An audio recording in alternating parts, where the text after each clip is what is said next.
8 weeks into their campaign to recapture the Falklands, British commanders faced a daunting challenge. Argentine missiles had destroyed the troop-carrying helicopters that were to carry the men from the beachhead at San Carlos to the Argentine positions around Port Stanley. Marines and paras had no option but to walk the 65 miles in sub-zero temperatures, carrying all their equipment. We had about a week in the open without sleeping bags or anything. The CO marched with us. One thing I must say, our officers always led by example. And what we did, they did. We moved mostly by night. We thought we probably had an element of surprise because it was very dark. We did not necessarily think the Argentines would expect us.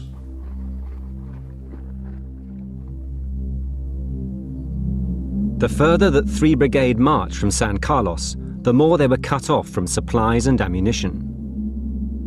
Stanley was heavily defended by Argentine troops spread across the surrounding mountains. 3 Para's first task was to take Mount Longdon.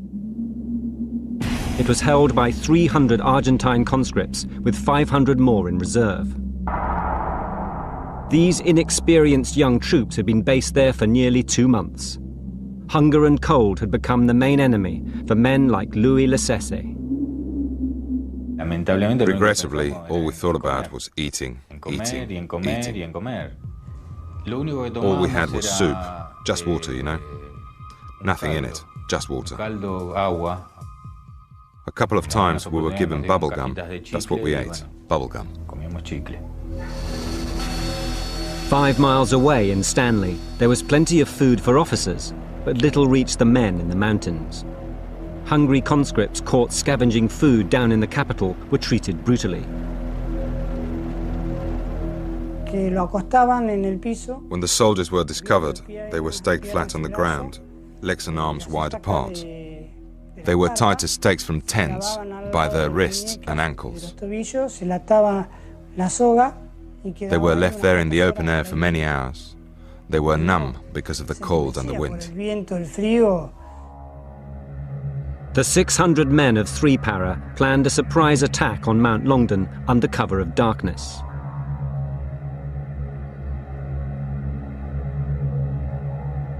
At its base lay an Argentine minefield, clearly marked today. In 1982, it was not.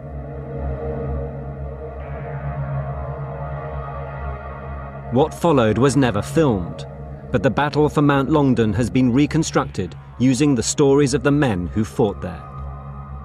I got the company together and I said, look lads, we don't know exactly what's up there. Some of us are not going to come back from this, so if you've got somebody you want to speak to, I suggest you go away and have a little word with them.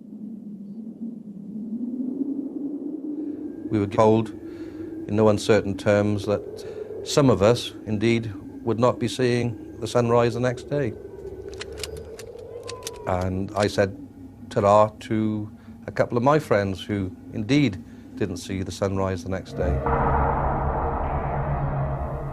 With the grim order to fix bayonets, the Paras advanced silently up Mount Longdon. The initial advance towards the foot of the mountain was silent and without event until a corporal in B Company hit a mine. The blast blew the man's leg off. All surprise was lost. In a trench near the summit, Felix Barreto heard the cry. The soldier screamed, a piercing scream, as if he had been stabbed. That's when we reacted. After that, it was all screams. What came down was like black ball illuminations as people woke up, got out their trenches, and started opening up with their various weapons.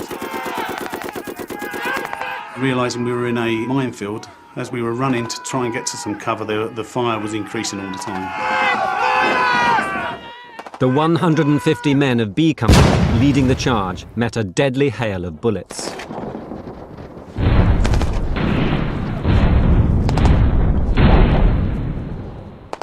I just kept going, kept walking into this hell in front of me.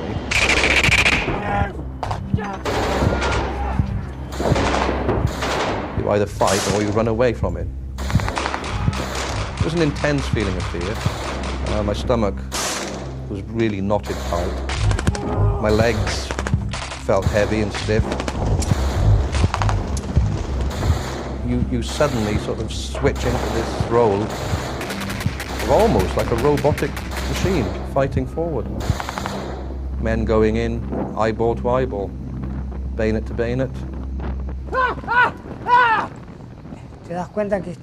We realized they had bayonets because we heard them close. Our combat was hand-to-hand, 5 to 6 meters maximum. And their screams resembled the wild cries of a football match. That's how they advanced, screaming. Despite their weeks on the freezing mountain, the conscripts put up stiff resistance.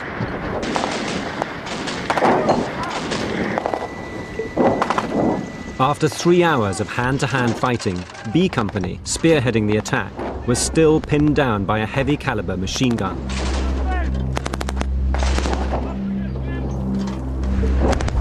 Because they were so well established in these rocky positions, they simply could not be shifted. There were some very dark moments. Bearing in mind this was the most intense experience of battle that any of us had ever had. And there were moments when one thought, what the hell more do we have to do to win this? If the machine gun wasn't silenced, the paras could be forced off the mountain. Along with other NCOs, Corporal Ian Bailey grabbed the initiative. You've got to lead from the front, and that's the whole part of leadership. You can't tell somebody to go up and do something if you're not going to do it yourself. Corporal Bailey and Platoon Sergeant Ian Mackay weighed up the options. It was Ian Mackay, he was the platoon sergeant. We got together and had a chat about how we were going to deal with this machine gun. And it was decided that fire support would come from our right, and we would move under that and trying to get him to take out the position.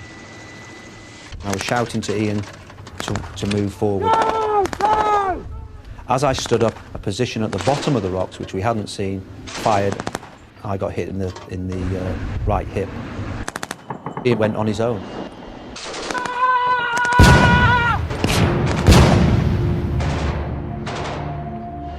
He assaulted the position on his own, killed the enemy in there, took over the 50 caliber. I later found out he got killed in that position. He was awarded the Victoria Cross for his actions because obviously it had taken out a major weapon system. I think he just decided that sod it. He just decided to pull the grenades and run at it. And he did so and dropped them and got hit on the way in and then just dropped the grenades. Very brave man.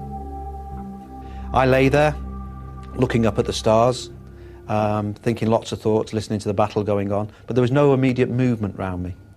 I rolled over to try and get into a better position, and at that point I was shot again in the back of the neck, and a tracer round landed on my hand, which was directly in front of my face, and I just watched it burn.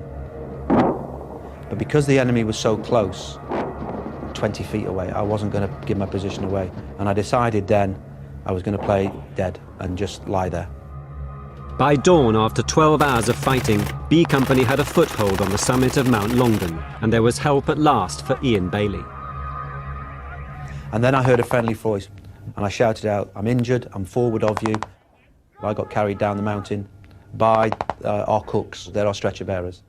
And every time mortar rounds or artillery rounds are coming in, they would lay across my body and protect me. They did a wonderful job. I've always had the utmost respect for chefs ever since then. Hardest course in the army. Nobody's passed it yet to cook properly, but at that particular time, good lads. The Argentines fell back to Stanley, leaving 50 men dead on the mountain. 3 para had also paid a price for this victory. 18 dead, 35 wounded. When the sun came up, it began to show the true horror of what we've just come through. That there was a sort of a mist that hovered just over the floor. And sticking out of this mist was the stiffened arms, limbs of corpses. And it made quite an effect on me. After the battle, news cameras recorded the scene on the mountain. The battlefield, it smelt of death. That sort of horrible, rather rich smell of death. All the impedimenta of military fighting was there, scattered all over the mountain. Ammunition, weaponry, food. It takes a few hours after a night battle to establish what has happened and who is missing, who is dead. I found that whole experience of this news gradually being collected deeply, really very deeply distressing, because it was my plan, my battalion.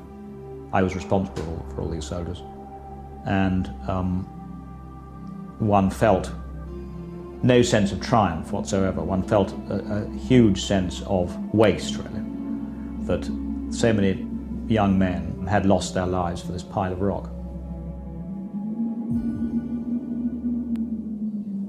3 Para waited for an Argentine counterattack from Stanley, but none came.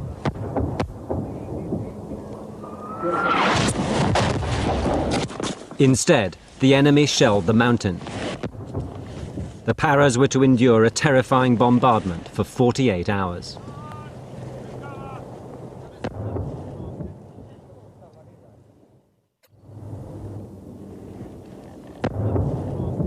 After the fierce hand-to-hand night battle on Mount Longdon, the men of 3 Para were being pounded by heavy Argentine shelling.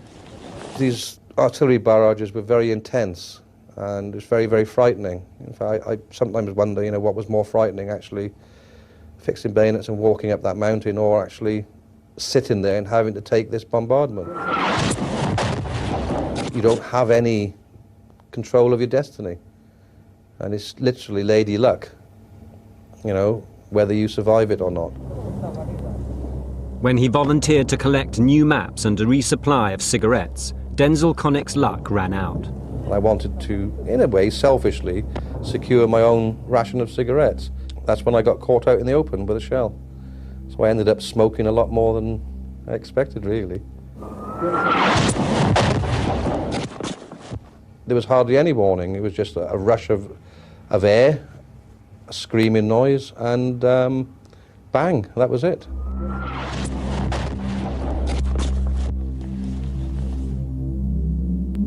Took off my left leg from the hip. Connick was hit by a 105mm shell. The 2 paratroopers with him were killed. I just remember screaming for Wales at the time. And I was just hanging on for everything I had. Because I just knew I was dying, and I was dying very quickly.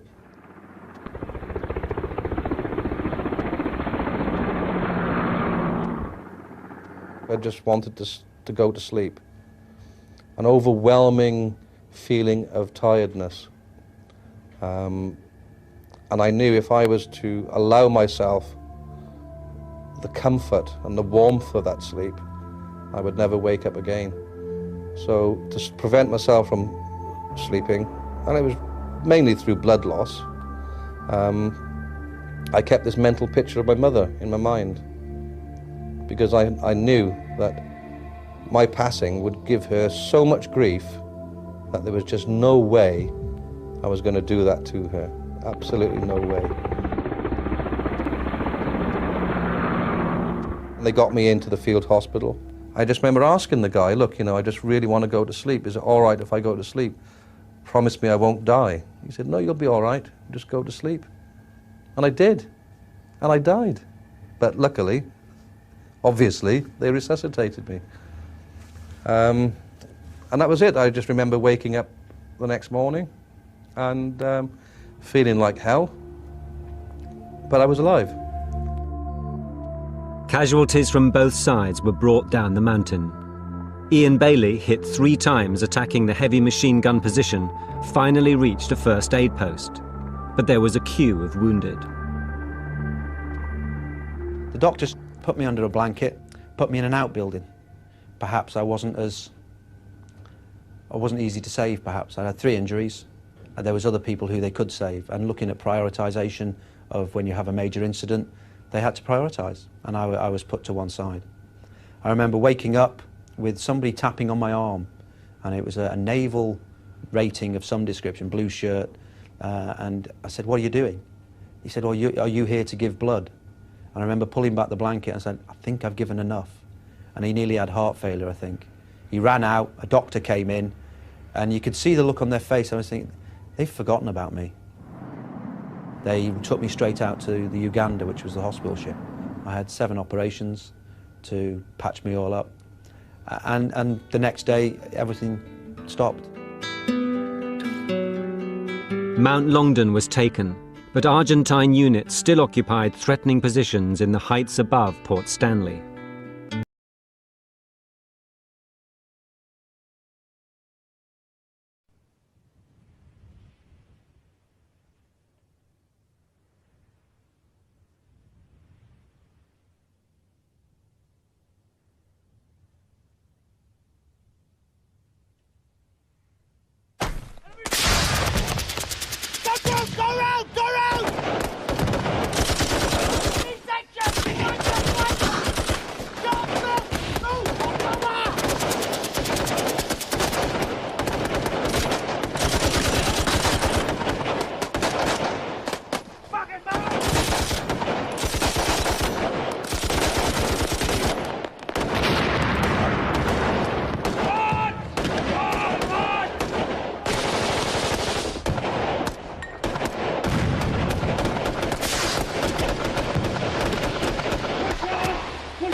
¡Rodríguez! 177. ¡Rodríguez! ¡Fuego!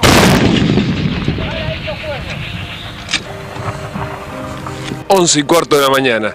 El cañoneo no ha cesado desde ayer por la noche y continúa. Esta es una de las baterías que circunda Puerto Argentino y se apresta a hacer fuego contra el enemigo. ¡Fuego! ¡Fuego!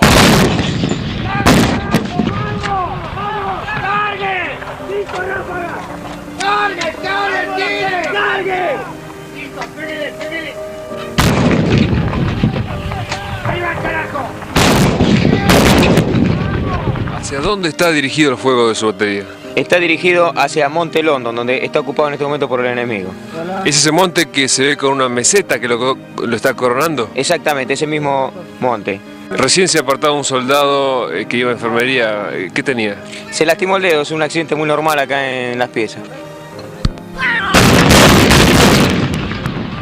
¡Viva la patria!